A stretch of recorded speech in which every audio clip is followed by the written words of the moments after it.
할렐루야, 주의 이름을 찬양합니다. 새해 이제 두 번째 주입니다. 하나님께서 이해 주의 사랑과 은혜를 부어주시길 우리가 기도하면서 우리가 하나님과 교통하는 그런 예배 시간을 갖도록 하겠습니다. 우리 다 같이 일어나셔서 묵상으로 기도하시겠습니다. 그리스도의 평강이 너희 마음을 주장하게 하라. 너희는 평강을 위하여 한 몸으로 부르심을 받았나니 너희는 또한 감사하는 자가 되라.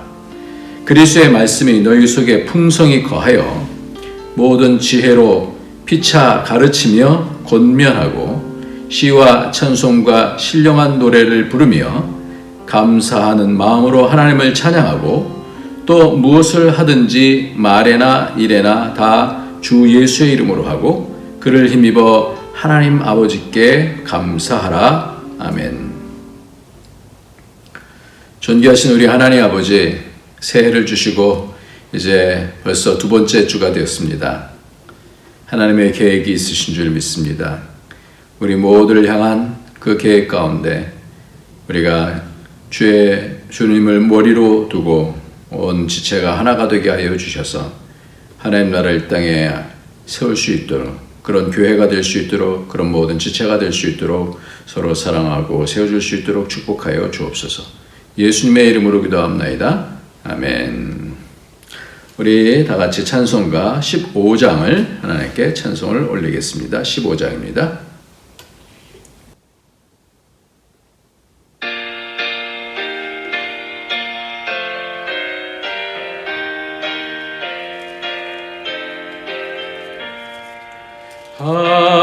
하나님의 크신 사랑 하늘에서 내리사 우리 맘에 항상 계셔 온전하게 하소서. 우리 주는 자비하사 사랑 무한하시니 두려워서 떠는 자를 구원하여 주소서. 걱정 근심 많은 자를 성령 감화하시며 복과 은혜 사랑받아 평안하게 하소서. 처음과 끝이 되신 주여 항상 인도하셔서 마귀 유혹받는 것을 속히 끊게 하소서. 전능하신 아버지여 주의 능력 주시고 우리 맘에 임하셔서 떠나가지 마소서. 주께 영광 항상 돌려 천사처럼 섬기며 주의 사랑 영영토록 찬송하게 하소서. 우리들이 거듭나서 흠이 없게 하시고 주의 크신 구원받아 온전하게 하소서. 영광에서 영광으로 천국까지 이르러 크신 사람 감격하여 경배하게 하소서. 아멘. 우리를 사랑하시는 우리 주님, 주님께서 베풀어 주신 그 은혜를 생각하면서 그럼에도 불구하고 이제 새해를 주셨는데 하나님의 뜻을 받들어 순종하지 못했던 죄악들 또 다시 깨끗하게 씻고 다시 정결한 마음으로 시작할 수 있도록 주님 예수의 피로 가정을 또 교회를 우리 자신을 뿌려 주십시오. 그래서 이제 사는 것이 내가 아니라 주님이 내 안에서 거하시며 사셔서 역사하실 수 있도록 인도해 주십시오. 우리 다 같이 회개하면서 정결한 영으로 설 수 있도록 다 같이 회개하도록 하겠습니다.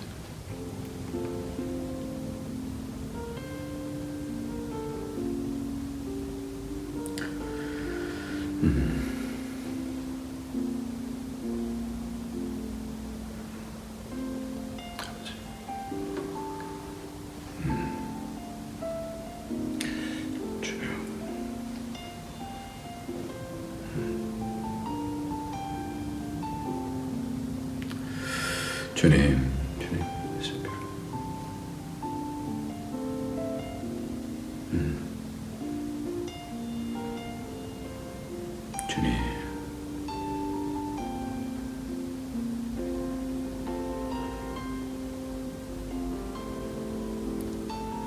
주님, 새해를 주셨는데 또 마음을 잘 지키지 못하고 성령이신 하나님과 그 말씀을 좇지 못했던 죄악들 좀 용서하여 주시기를 원합니다.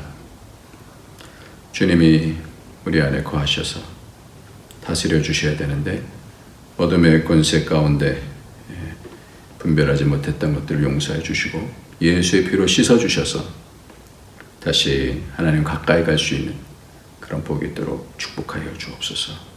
주님 연약합니다. 예수의 피로 가정을 또 교회를 우리 각자 개인들을 만져주셔서 새롭게 하여 주옵소서. 성령의 전이 되어 갈 수 있도록 주님 축복하여 주옵소서. 예수님의 이름으로 기도합나이다. 아멘. 이 시간에 우리 다 같이 하나님 말씀 보겠습니다. 하나님 말씀은 누가복음 12장입니다. 누가복음 12장 말씀, 12장 49절부터 59절까지 말씀입니다. 누가복음 12장 49절부터 59절까지 말씀입니다. 우리 같이 읽도록 하겠습니다. 내가 불을 땅에 던지러 왔노니 이 불이 이미 붙었으면 내가 무엇을 원하리요? 나는 받을 세례가 있으니 그것이 이루어지기까지 나의 답답함이 어떠하겠느냐? 내가 세상에 화평을 주려고 온 줄로 아느냐?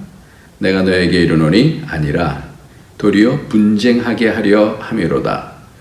이후부터 한 집에 5사람이 있어 분쟁하되 셋이 둘과 둘이 셋과 하리니 아버지가 아들과 아들이 아버지와 어머니가 딸과 딸이 어머니와 시어머니가 며느리와 며느리가 시어머니와 분쟁하리라 하시니라.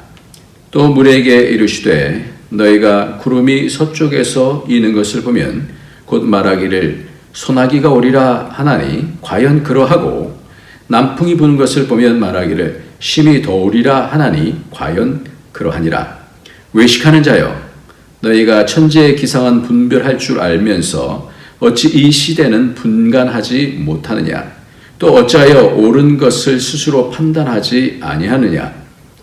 내가 너를 고발하는 자와 함께 법관에게 갈 때에 길에서 화해하기를 힘쓰라.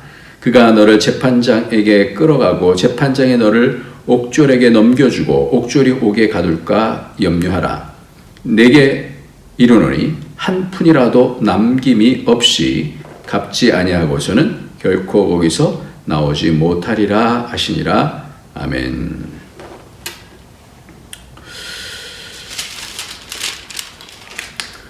네, 오늘 말씀은 저에게 이해하기 어려운 그런 난제의 구절 중에 하나였었습니다. 말씀을 읽어도 잘 이것이 탁 마음에 이렇게 와닿질 않았어요. 그래서 무엇을 말씀하시려고 하는 건지에 대해서 계속해서 준비를 하면서도 잘 확신이 없었어요. 여러분은 어떻게 읽으셨나요? 불을 던지러 왔다. 나의 받을 세례가 있다. 내가 답답하다. 화평을 주러 온 것이 아니라 분쟁하게 하려고 한다. 자연현상에 대해서는 감을 잡는데 왜 이 시대에 대해서는 분간을 못하느냐? 너를 고발하는 자로 인해서 감옥에 가기 전에 화해하기를 힘쓰라. 한 푼이라도 남김없이 갚지 않고는 나오지 못한다. 여러분은 어떻게 이 말씀을 이해하셨나요? 보통 주석을 잘 보지는 않는데 몇 가지 주석을 봐도 좀 답답했었어요. 그러다가 하나님께서 갑자기 이 전체를 열어주셨습니다. 우리 하나님은 우리에게 말씀을 주시는 분이시다라는 것을 믿습니다. 그래서 기대하는 거죠. 기대하고 하나님 말씀을 열어주십시오. 이 마음 말씀을 하나님께서 성경의 원리로 열어주셔서 마음속에 확신이 들었어요. 이 성경의 원리를 갖고 있으면 그래서 삶을 이해하고 하나님의 말씀을 이해하는데 상당히 중요한 도움을 받게 됩니다. 그래서 그것이 하나님 말씀을 푸는 열쇠가 되어집니다. 오늘 말씀이 누가복음 12장이다라고 한다면 이 말씀의 원리가 성경의 원리가 있는데 이 말씀의 원리가 창세기 12장에 이미 그 원리를 주님께서 아브라함을 통해서 알려주셨습니다. 창세기 12장을 한번 가보면요. 우리 교회에서는 이 말씀을 계속해서 말씀을 하고 있죠.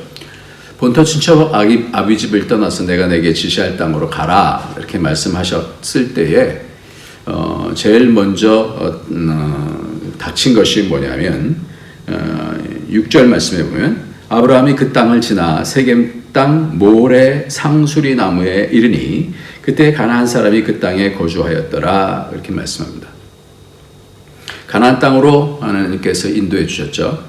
근데 그 가나안 땅을 그냥 인도해 주신 것이 아닐 거 아니에요. 왜 가나안 땅으로 가게 하셨을까? 이 가나안 땅에 뭐가 있었다고요? 이게 잘 보면 6절 말씀에 그 땅을 지나 세겜 땅 모래 상수리 나무라 그랬어요. 여기서 가장 핵심적인 단어는 모래라고 하는 그런 단어입니다. 이 모래라고 하는 단어는 내일 모래하는 모래가 아니고요. 이거는 무당이다라고 하는 뜻입니다. 그 지역을 영적으로 사로잡고 있는 그러한 세력이 바로 이 무당이죠. 그래서 이 영적인 부분에 있어서의 시험이 첫 번째로 임하게 됩니다. 그러나 아브라함 같은 경우는 그 아버지가 우상을 만들어 팔던 사람이라고 그러잖아요. 그래서 그 모든 것들 가운데 하나님을 믿는 믿음을 통해서 연단받아서 본토 친척 아비 집을 떠나서 이 위험하지만 하나님의 명령을 말씀을 따라서 왔기 때문에 이 부분에 있어서는 그렇게 어렵지 않게 시험을 이겨나가게 됩니다. 그래서 7절 말씀에 보면 그곳에서 여호와께 그가 그곳에서 제단을 쌓고 이렇게 되어 있어요. 첫 번째 시험은 하나님과의 관계, 바로 영적인 시험이다 이렇게 말씀할 수 있겠습니다. 두 번째 시험은 10절 말씀에 보면 그 땅에 기근이 들었으므로 아브라함이 애굽에 거류하려고 그리로 내려갔으니 이는 그 땅에 기근이 심하였습니다 이렇게 말씀하고 있어요. 두 번째 시험이 뭐라고요? 기근이에요. 기근은 뭐에 대한 시험이라고요? 물질에 대한 시험이에요. 그래서 이 가나안이라고 하는 땅은 가장 타락한 그런 땅이죠. 그 땅을 이 아브라함이 가서 회복해야 되는, 그 땅에서 복이 되어지는, 복의 근원이 되어, 복의 근거가 되어지는, 복의 통로가 되어지는 그런 사명을 갖고 있는데, 그 땅에 가서 이 부분 부분들을 이기지 못하면 복의 통로가 될 수가 없죠. 그런 가운데서 하나님이 함께 하시고 하나님께서 역사하시는 것들을 보일 때에 바로 하나님이 선이시고 하나님께서 그 아브라함을 통해서 나타나실 때 그때 하나님 나라가 되는 거예요. 하나님의 통치가 있는 것이 되잖아요. 그걸 보여줘야 되는데 이때 기근이 드니까 어떻게 했습니까? 아브라함이 애굽으로 하나님께 묻지도 않고 가게 되어집니다. 두 번째 시험은 물질에 대한 시험이에요. 물질과의 그런 관계가 우리에게 굉장히 이 땅을 살아가는 데 있어서 필요하기도 하지만 굉장히 중요하고 거기에 빠질 수가 있지 않습니까? 그래서 이 만문신을 통하여서 그 하나님과의 관계를 떨어지고 만문 쪽에 계속해서 빠져서 영원히 그 만문에 팔리는 그러한 수가 있지 않습니까? 세 번째 관계는 그렇게 애굽으로 가면서 내가 알기에 그대는 아리따운 여인이라 이제 이는 그의 아내라 하여 나는 죽이고 그대는 살리는데 그대는 나의 누이라 하라. 그래서 어떻게 됐어요? 이 아내가 바로의 취함을 당했어요. 뺏긴 거죠. 이게 그 사람과의 관계에 대한 시험이 있었다라는 거예요. 이렇게 인생에 있어서는 원리가 있는데 이 원리는 어느 곳에든지 다 적용이 되어집니다. 그래서 첫 번째 시험이 뭐라고요? 영적 시험, 하나님과의 관계에 대한 시험이에요. 관계. 두 번째는 물질과의 관계에 대한 시험이고요. 세 번째는 무슨 관계예요? 사람과의 관계에 대한 시험입니다. 아브라함이 그 인생 과정에서 겪는 세 가지 시험이 바로 이런 시험이에요. 영적 시험, 바로 하나님과의 관계에 대한 시험. 물질과의 관계, 물질 관계에 대한 시험. 세 번째는 사람과의 관계에 대한 시험이다. 이렇게 말씀을 드렸습니다. 지난 금요일에 십계명을 강의하면서도 실제로 여러분들에게 물어봤었어요. 1계명부터 4계명까지는 하나님과에 대한 관계에 대한 시험이죠. 관계에 대한 기준이죠. 영적인 관계를 말씀하는 거고 5계명부터 잘 보면 사람과의 관계와 물질과의 그런 관계에 대한 그러한 기준을 말씀해 주신 것이 10계명이다 그랬어요. 그러니까 성경의 구약에서의 가장 중요한 기준은 뭐냐? 이 세 가지에 대한 관계에 있어서 어떻게 살아낼 것인가, 이 땅을 살아낼 것인가 하는 것이 바로 이 땅에 하나님 나라를 오게 하는 것이 이 관계에서 이겼을 때에 하나님의 역사와 통치가 있는 그러한 나라가 온다 이렇게 말씀을 하는 것이죠. 오늘 말씀은 그래서 누가복음 12장 맨 뒤지만 누가복음 제일 처음부터 이렇게 보면 좋을 것 같습니다. 누가복음 제일 처음에 12장을 보면 바리새인의 누룩 곧 외식을 주의하라 그러면서 그 모든 것들 사람을 두려워하지 말고 두려워할 부분이 있다 이렇게 말씀하는 그 이유는 뭐냐면 외식이다라는 것은 뭐냐면 그 영적으로 하나님 앞에 하나님을 섬겨야 되는데 사람에게 보이려고 하는 그러한 영적 시험 가운데서 하나님 앞에서 신앙하지 못하는 것을 말씀하고 있죠. 그래서 하나님을 시인해야 되고 그럼 내가 인자도 하나님 앞에서 시인할 것이다. 그러니까 하나님을 믿는 신앙이 이럴 땐 저러고 저럴 땐 저러고 뭐 이렇게 바뀌는 것이 아니라 끝까지 그 하나님 어떤 상황 속에서도 염려하지 않고 그 신앙을 분명하게 지켜나가는 것에 대해서 말씀하고 있고요. 그 다음에 보면 한 부자에 대한 부분들로 나오지 않습니까? 그래서 탐심을 물리치라 그의 사람의 생명이 그 소유의 넉넉함에 있지 않다. 그래서 이 부자가 곡식을 많이 이제 소출이 많기 때문에 쌓아두겠다. 그래서 내 영혼아 이렇게 얘기하죠. 이것이 뭐에 대한 시험이냐? 물질에 대한 시험이에요. 첫 번째는 뭐라고요? 외식. 하나님과의 관계에 있어서의 사람들로 인한 그런 하나님 앞에서의 신앙이 아닌 사람들의 눈에 보이기 위한 그런 신앙. 이것을 해결하지 못하면 참된 신앙을 할 수 없다. 이렇게 말씀을 드렸어요. 두 번째 것이 뭐라고요? 이 두 번째 것은 바로 뭐예요? 물질에 대한 시험이다라는 거예요. 그래서 그 22절부터도 보면 목숨을 위하여 무엇을 먹을까, 몸을 위하여 무엇을 입을까 염려하지 말라. 이 모든 것들은 다 물질에 대한 부분이죠. 하나님께서 너희들을 입히시고 먹이시지 않겠느냐. 그래서 그 나라와 그 일을 구하라 이렇게 말씀을 해주시죠. 그러면서 깨어있으라 등불을 들고 깨어있으라 이렇게 말씀하고요. 그러면서 하시는 말씀이 지혜 있고 42절에 보면 주께서 이르시되 지혜 있고 진실한 청지기가 되어 주인에게 그 집 종들을 맡아 때를 따라 양식을 나눠줄 자가 누구냐 그랬어요. 관계예요. 그 종들을, 그 집의 종들을, 그 주인에게 그 집의 종들을 맡아 때를 따라 양식을 나누는 그런 관계. 그 가족이면 그 가족의 관계. 이런 부분들을 말하는 거예요. 내게 속해 있는 그런 사람들에 대한 그런 관계에 대한 그런 부분들을 말씀하고 있습니다. 오늘 말씀이 있는 겁니다. 그래서 오늘 말씀 가운데서 이 인간의 그 시험이 뭐냐라는 거예요. 이 시험이 뭐냐. 세상 살면서 가장 어려운 시험이 다른 사람과의 그 관계에 대한 시험은 아예 안 보면 되지 뭐 이러고 이제 끝내기도 하고 뭐 그러지 않습니까?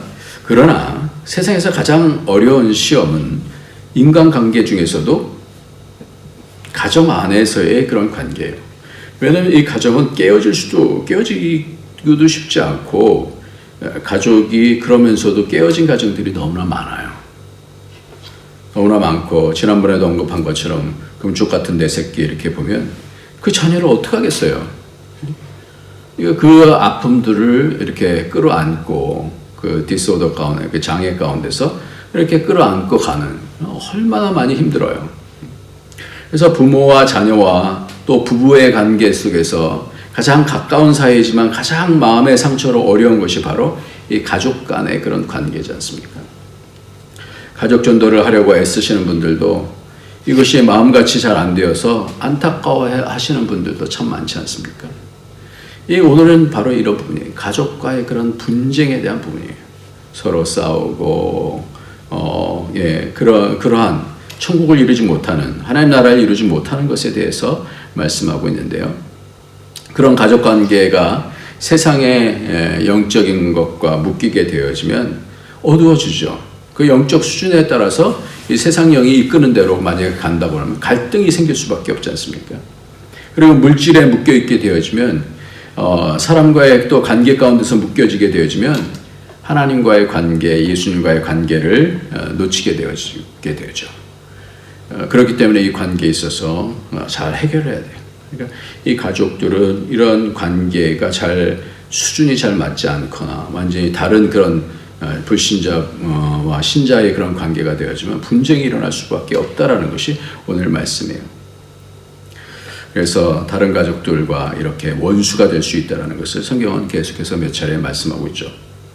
그냥 그 믿지 않은 그런 사람이 되어지면 너무 기준이 다른 거예요. 하나님 나라 기준하고 이 세상 나라의 기준만 갖고 사는 사람들은 돈과 또 명예와 또 지식의 어떤 수준과 그러면서 남을 멸시하고 무시하고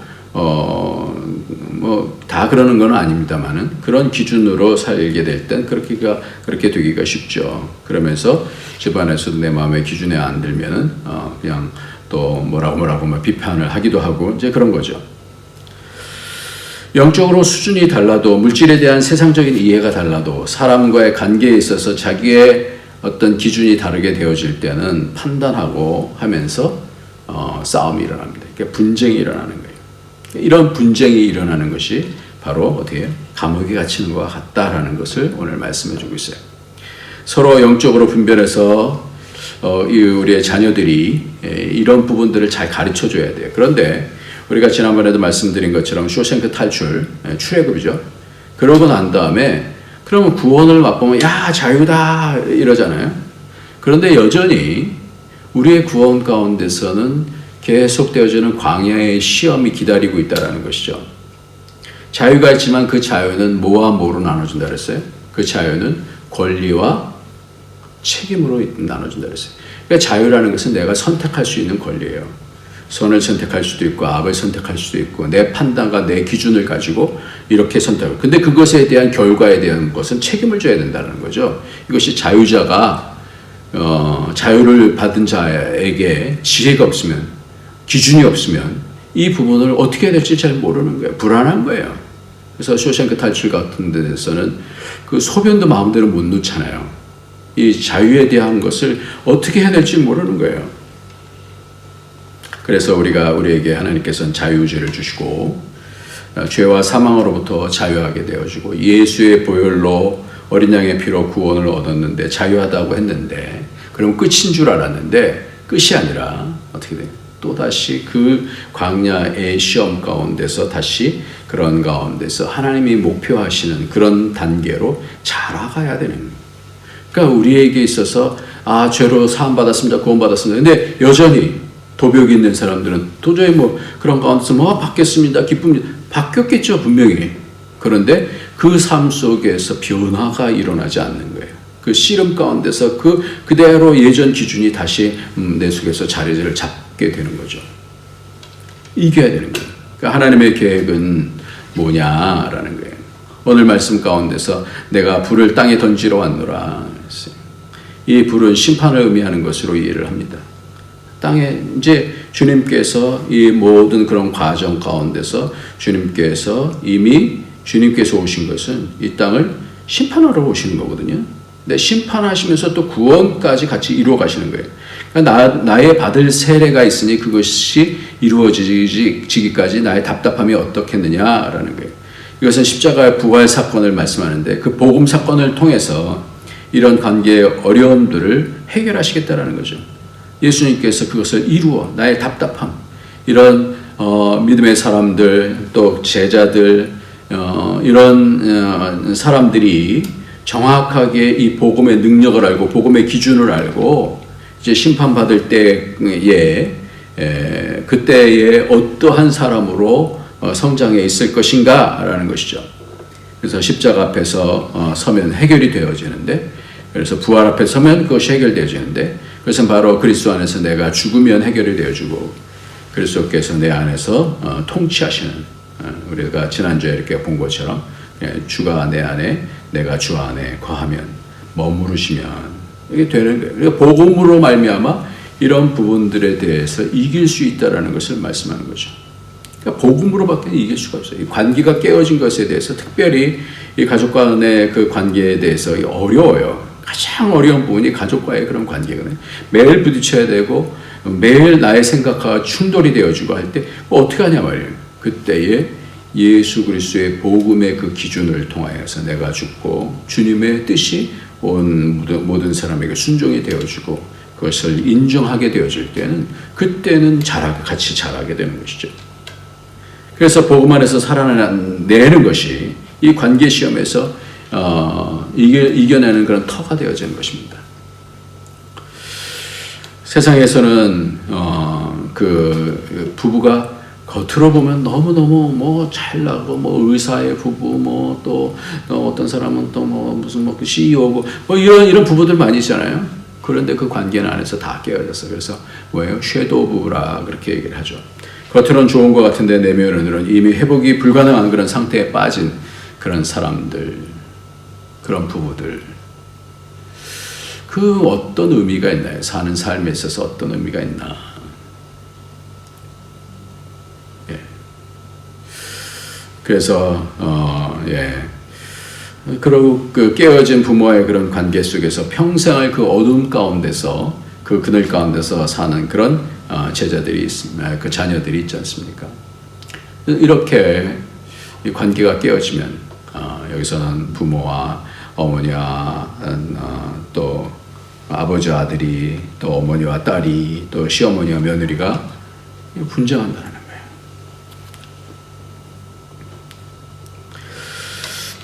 여러분들 혹시 김기창 화백이라는 분을 아시나요?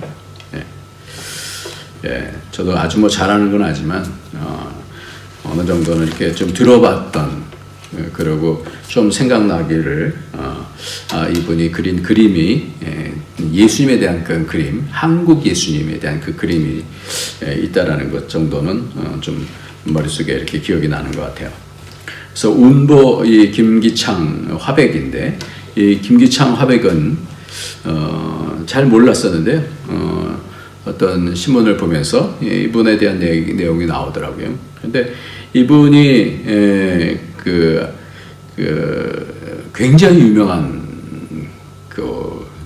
미술가잖아요.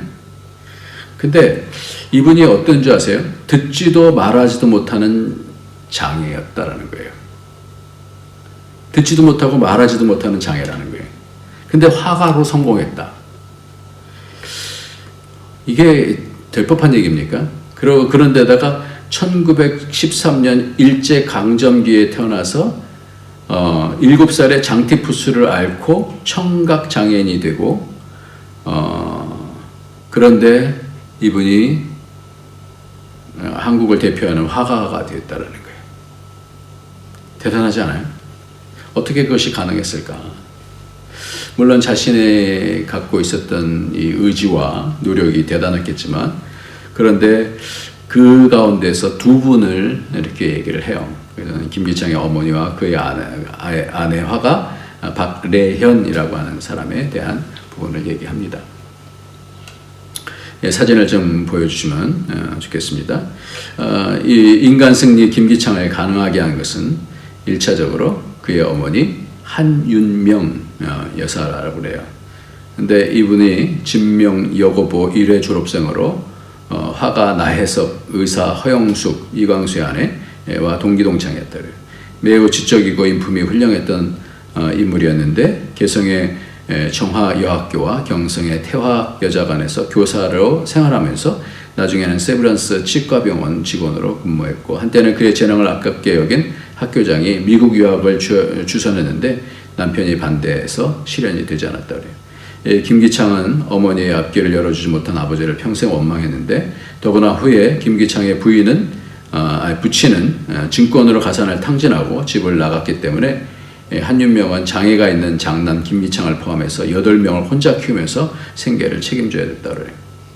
그래서 한윤영은 퇴근 후에 집에 들어오면 학교에서는 그저 아무것도 듣지 못해 노트 빈자리에 그림만 그리던 김기창을 앉혀놓고 한글과 일본어를 읽고 쓸 수 있도록 직접 가르쳤다. 특수 교육에 대한 기본 지식 없이 언어 교육을 한다는 것은 눈물겨운 노력을 동반했으리라고 생각이 들잖아요. 다행히도 김기창은 고요의 세계 속에서 글 읽기의 즐거움을 너무나도 잘 알았고 그는 글을 익힌 후에 누구보다도 많은 책을 읽었고 글도 참 잘 썼대요. 김기창에게는 전부였을 어머니가 김기창의 나이 19살 때 갑자기 돌아가시게 되죠. 그러면서 한 10년 정도가 지나고 나서 그 아내를 이제 만나게 되는데 이 박래현의 부모님, 아내가 박래현이요. 결혼을 결사반대하고 식장에도 안 나타나는데 왜 그랬겠어요? 장애인을 남편으로 두면 그 자신의 딸들이 얼마나 고생할까. 그래서 세간에는 장애 화가와 엘리트 여성의 만남이다라고 그렇게 얘기를 했어요. 근데 이 박래현이 조선 미술 전람회에서 최고의 상을 수상도 하고 이제 그러는데 그러면서 결혼을 어떻게 결혼까지 하겠다라고 그렇게 얘기했냐면 딱 이 생각만 했대요. 그저 간단하게 생각했다. 이 예술가와 결혼하면 계속해서 예술을 할 수 있으리라고 생각했다. 박래현이 내건 결혼 조건은 단순했다. 어떠한 일이 있어도 예술에 대해 간섭하지 않고 계속 그림을 그릴 여건을 만들 것, 그리고 서로 인격과 예술을 존중할 것. 그것이 가능하다면 신체 장애쯤은 아무렇지 않게 여길 만큼 박래현은 예술에 대한 열정이 강했다. 그래갖고 이 두 부부가 거의 2년마다 한 번씩 평생 12번의 부부전을 여러 나라 가운데서 이렇게 하게 됩니다. 근데 이분은 낮에는 아이들 돌봐야 되고 또 뭐 등등 하면서 남편 이렇게 수발 들고 이러면서 밤에만 이렇게 그림을 그렸는데 그림이 굉장히 탁월한 그래서 엄청난 상을 많이 받은 이런 분이에요. 김기창 화백에 가려져서 아주 김기창 화백 정도로 유명한 건 아닌 것 같아요. 제가 모르는 거 보니까. 근데 그러니까 이 두 분이 서로 존중을 해주면서 이렇게 수뇌보 같은 그런 가정이 된 거죠. 김기창 화백은 예수님의 작품으로 널리 알려져 있는데 우리가 사진 보시듯이 예수님에 대한 그런 시리즈로 많이 그렸어요. 한국 예수님이 얼굴이 한국분으로 그렇게 그렸어요. 우리가 신앙은 예수 그리스도를 믿었으니까 이제 구원받았으니까 끝났다 이게 아니라 그렇죠. 만약에 그렇게 된다면 예수 그리스도를 믿고 바로 천국으로 하나님께서 데려가셔야 되는 거예요. 이제 광야학교에서 여러 가지 훈련을 통하여서 영적인 시험과 물질적인 시험과 관계의 시험에서 그 가운데서 어떻게 하나님의 말씀으로 이겨나가고 선이신 하나님을 모시고 하나님께서 말씀해 주신 것을 순종해 나가면서 나갈 것인가. 그래서 결국은 속에서부터 그 원망과 미움과 다툼과 이러한 분노와 또 복수에 대한 이런 마음, 이런 것들을 뛰어넘어서 어떻게 아가페의 사랑으로 가야 되는가. 그러니까 그 수준을 보면 이제 그 신앙의 수준을 알 수 있는 것이 되겠죠. 그래서 선악간의 구별과 이것이 이제 하나님께서 우리를 향한 그런 목표거든요. 선악간의 구별과 의와 의에 대한 분별, 그리고 의와 불의에 대한 이 선택, 그리고 결국은 거룩함까지 가서 내가 거룩하니 너희도 거룩하라고 하는 그런 말씀의 수준으로 올라가는 거예요. 거룩해지는 단계로 가서 하나님의 마음이 통하고 하나님을 기쁘시게 할 수 있는 그런 수준으로 가야 되는 거예요. 김기창 하백은 그 장애를 극복하면서 어떻게 그 관계에 있어서의 아버지에 대한 상처가 있었을 것이고요. 자신의 귀멀고 말 못하는 상처가 있었을 것이고요. 그런데 이 사람이 그 아내를 통하여서 말하는 그런 법을 배우게 됩니다. 목소리를 떨려갖고 하는 법을 말하는 법도 배우고, 어머니를 통해서 배우죠. 그런 관계 속에서 오늘 말씀 맨 마지막에 보면 그런 말씀을 하잖아요. 너에게 이르노니 59절 말씀에 내게 이르노니 한 푼이라도, 얘네는 한 홀이라도 그랬어요. 가장 그 이스라엘에서 작은 단위가 이 몇 전보다 푼인가요? 하여튼 몇 천이겠죠. 여기서 한 푼이라도, 한국으로는 한 푼이라도 남김없이 갚지 아니하고는 결코 거기서 나오지 못하리라. 이렇게 한 홀이라도 남기지 않을 수 있을까? 이 관계에서의 그 앙금이 어떻게 해서 그 가운데서 이길 수 있을까? 그러니까 이 관계, 하나님과 영적인 관계에 있어서 하나님을 배반하지 아니고 하나님을 시인하고 충성스럽게 하나님을 믿는 참 믿음으로 나가는 거예요. 그러니까 물질에 대해서도 청지기로서의 그런 관계, 거기서 빠지지 아니하고, 얘는 사람과의 그런 관계에 있어서도 마찬가지로 그 가운데서 하나님의 얼굴을 드러낼 수 있는 거룩한 자들로 성장하는. 야곱도 에서의 장자권을 팥죽 한 그릇에 사고 그 장자의 복을 받고 도망갔다가 다시 돌아올 때 어떻게 됐습니까? 어떻게 했어요? 이제 형이 에서가 자기를 죽이려고 오잖아요. 400명을 데리고. 그 가운데서 얼마나 기가 막히겠어요. 여태까지 고생해갖고 가족들을 만들고 또 재산을 갖고 오는데 그것을 다 기다리고 있는 거예요. 그럴 때 야복강가에서 어떻게 합니까? 씨름을 하잖아요. 요즘 글로리안가 하는 그런 영화가 드라마죠. 유명하다고 그래서 유튜브 요약판을 좀 스킵해가면서 이렇게 봤는데 그 내용은 복수라고 그래요. 복수. 이 김은숙 작가라는 그 유명한 사람이 있는 사람인 것 같기도 해요. 근데 이분이 손만 대면 다 흥행하는데 그 말 중에서 나는 다른 뭐가 없고 그냥 지옥 가기로 결정했기 때문에 이 복수에 대한 부분에 대한 뭐 두려움이나 면밀이나 이런 거 없다. 이런 식으로 아무튼 그런 뜻으로 이렇게 얘기하는 내용이 나와요. 그러니까 복수에 대한 복수. 사람과의 관계에는 이 불의에 대한 거, 또 억울함에 대한 이 상처에 대한 것 때문에 이게 복수가 되잖아요.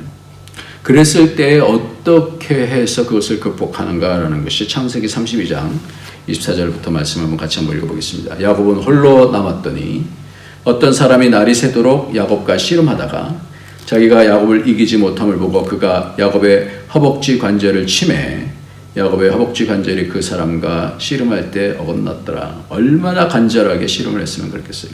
26절에 그가 이르되 날이 세려하니 나로 가게 하라. 야곱이 이르되 당신이 내게 축복하지 아니하면 가게 하지 아니하겠나이다. 생사가 갈린 문제예요. 27절 그 사람이 그에게 이르되 내 이름이 뭐냐? 그가 이르되 야곱이니이다.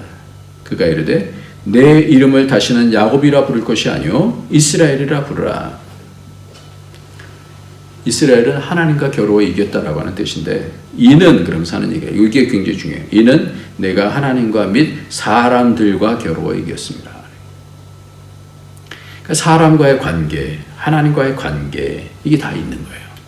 그러니까 물질과의 관계도 다 연결이 되는 거죠. 이는 내가 하나님과 및 사람들과 겨루어 이겼습니다. 그 가운데서 하나님 앞에서 이 문제를 해결하는 거예요. 하나님. 불의는 결국 그 씨앗으로 꼭 열매를 맺습니다. 남을 해치면 그 악의 씨앗이 뿌려져서 열매를 맺습니다. 그것이 자기에게 여러 가지로 남들은 모를 수도 있고 그렇게 쓸 수 있겠습니다만 하나님 앞에 나면 홀이라도 남김없이 다 이것이 그 하나님의 그 심판 가운데 있게 된다는 거죠.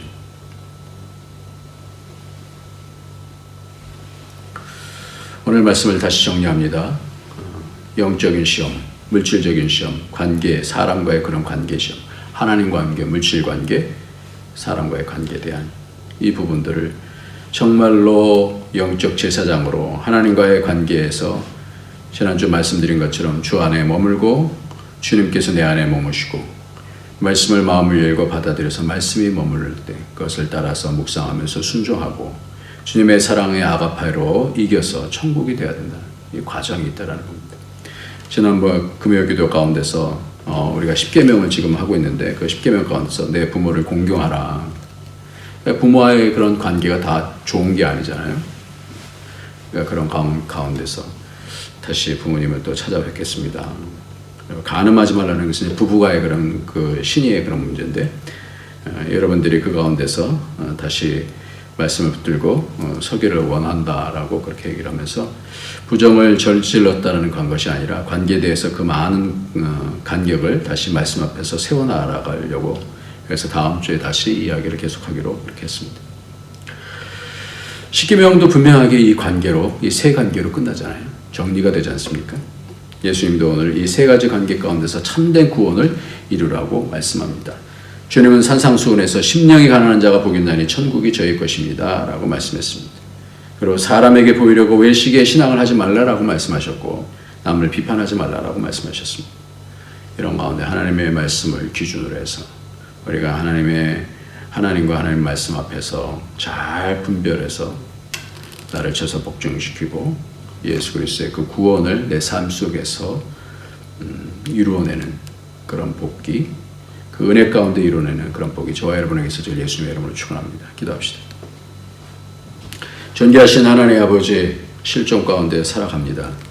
하나님 여러 관계 중에서 특별히 오늘은 사람들과의 관계에 대해서 같이 나눠서 특별히 가정의 관계, 가족 간의 그런 관계 속에서 여러 어려움들이 있는 것을 봅니다. 하나님 그 가운데서 하나님의 뜻을 잘 붙들고 주의 복음 가운데서 나는 죽고 그리스도께서 사시는 말씀을 통해서 또 이길 수 있는 그런 지혜와 감동과 하나님의 은혜가 넘치고 성령 충만하서 이길 수 있도록 축복하여 주옵소서. 예수님의 이름으로 기도합니다. 아멘.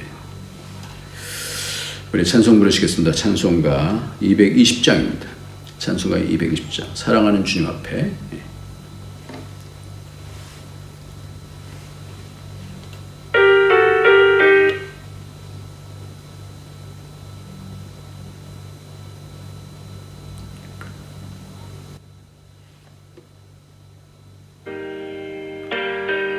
나는 주님 앞에 형제자매 한 자리에 크신 은혜 생각하며 즐거운 찬송 부르네.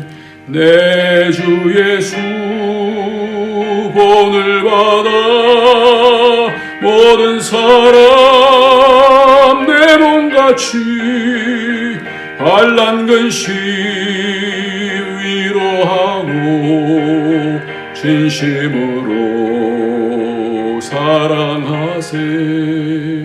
사랑하는 주님 앞에 온갖 충성 다 바쳐서 괴로우나 즐거우나 주님만 힘써 섬기네.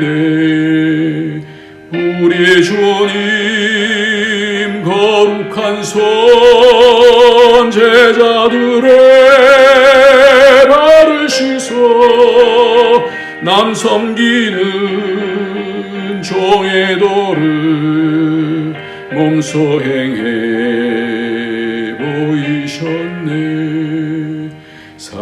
사랑하는 주님 예수 같은 주로 섬기나니 한 피바다 한 몸이로 형제여 친구들이여 한 몸같이 친밀하고 마음으로 하나 되어 우리 주님 크신 뜻을 지성으로 준행하세. 하나님, 시간을 주신 이유는